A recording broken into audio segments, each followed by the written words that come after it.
Hey, this is Fletch. Welcome to Buccaneers Bay. I was going over today what Jason Litch said in his press conference. Um, and it was about, what is the Bucs' biggest need? And a quote from him saying, we have a lot, and that's okay. To have a lot of needs, I think, is a good thing. Actually, we came very close to going to the NFC Championship game last year. We still signed our guys back. We still have a lot of needs. I think that shows that if we do this right, pretty soon, next couple of years, or even this year, we could be competing. I always like the trenches, and I think we need help in both trenches. So, um, pretty much, he sees what we need, um, and I agree. I think we need another edge rusher and guard. That's what I would do the first two rounds of the draft. Um, with the third rounder, you can get a wide receiver, quality, nice one. Get a tight end. You can get a corner. I think you can get a corner in the third round as well. I mean, we have two third rounders, and there's been a lot of chatter about, the talent kind of drops off around the fifth round. So I mean, we could fill some of the needs. Obviously, running back, you can get one fifth, sixth round now.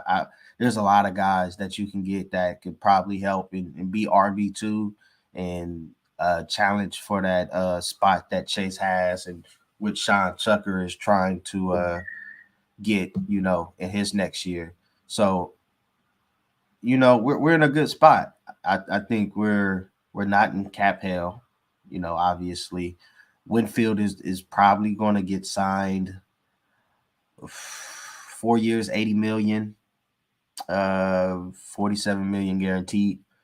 Uh, that's what I'm predicting. That seems reasonable. Is highest paid player, highest paid safety in the league, and I think it's deserved coming off that first team All Pro, and he's the leader of the defense when Levante goes, and I'm happy to have him back, or just to hear about we're going to sign him. Obviously, I didn't I wasn't like worried at all. Him and worse, they're going to be a Buck for a very long time, and getting them first and second round back to back in the 2020 draft, I think is really the the reason why we won.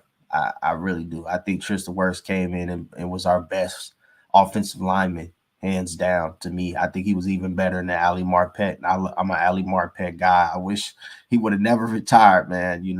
Probably the offensive line looks totally different with him uh, on the other side of the guard. But it, I I believe in Jason, especially through 2 through 5. He's been knocking it out of the park. Cansey and Diaby, great picks on the defensive line. We'll probably just need another edge rusher because we have depth. We have an Anthony Nelson, and a Randy Gregory. So now we need that starter or somebody who could develop into that full time starter as well. Uh, and I'm fine with that.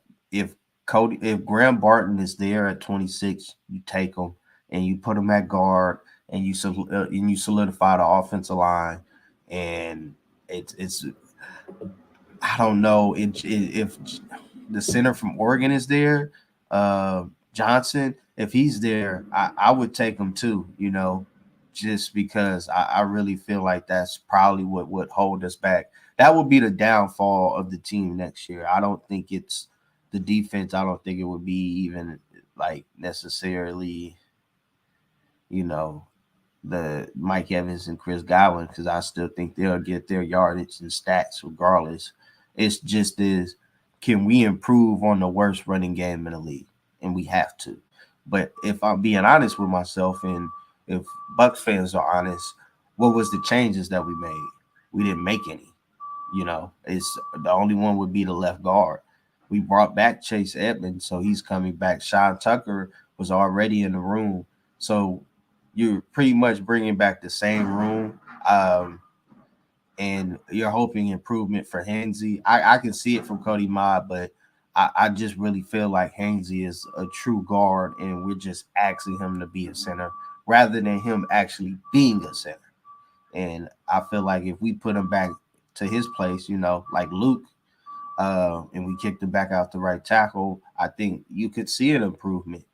I don't think that's a reach at all. I don't. If the linebackers there, good. Like if Edrin Cooper is there at our second round pick at the end, and we take him, fine. I feel like Todd knows what he would do with him and how explosive he is. Just when you watch him on tape, I think we need explosiveness on this team. So I feel like, especially with the D line we have in the blitz packages that Todd Bowles like to cook up, I think that would be a good fit for us as well. So, with 2 weeks, less than 2 weeks out, um, we got to see how the draft falls.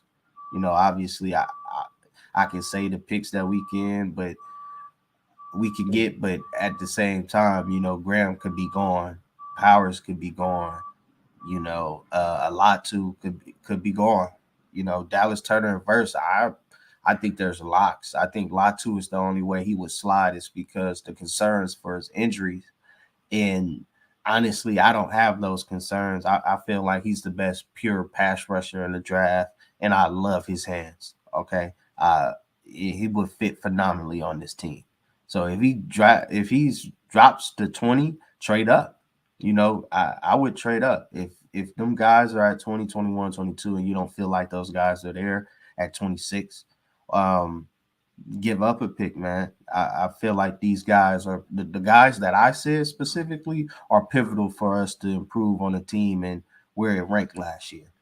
So um, I'm I'm excited overall though. I believe in the GM and I think all Bucks fans do, and seeing what he was able to do and exceed expectations last year. So I'm just sitting here getting ready for this draft like everyone else is. And thanks again for coming in, tuning in, and listening to Buccaneers Bay as well. I will be doing a mock draft on the Monday, probably 3-4 days, like my at least the first 3 rounds, and what I think we should actually do as well. So tune in for that. But this is Flesh One Again signing out. Thanks for listening.